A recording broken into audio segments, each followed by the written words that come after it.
ആലുവ മണപ്പുറത്ത് അണമുറിയാതെ ഭക്തജന പ്രവാഹമെന്ന് ഞങ്ങളുടെ പ്രതിനിധി റിപ്പോർട്ട് ചെയ്യുന്നു. അർദ്ധരാത്രി മഹാദേവ ക്ഷേത്രത്തിൽ ശിവരാത്രി വിളക്കും എഴുന്നള്ളിപ്പും കഴിഞ്ഞതോടെയാണ് ഔപചാരികമായി ബലിയിടൽ കർമ്മം ആരംഭിച്ചത്. അമാവാസി ദിനമായ ഈ ഞായറാഴ്ച വരെ ബലികർമ്മങ്ങൾ തുടരും. അശ്വിൻ പാലാഴി ആലുവ മണപ്പുറത്ത് നിന്ന് ചേരുന്നു. അശ്വിൻ, വിവരങ്ങൾ.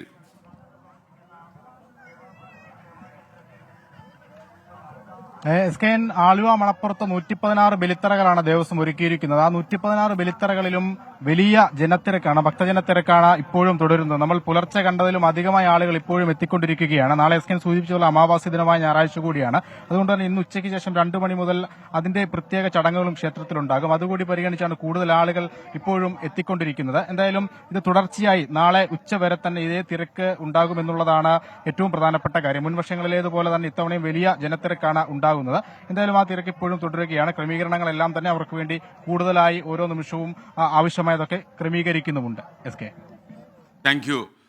അശ്വിൻ പാലാഴിയാണ് വിവരങ്ങൾ ആലുവ മണപ്പുറത്ത് നിന്ന് നൽകിയത്. ഇപ്പോഴും ഭക്തജന പ്രവാഹം തുടരുകയാണ് എന്നാണ് ഞങ്ങളുടെ പ്രതിനിധി റിപ്പോർട്ട് ചെയ്യുന്നത്.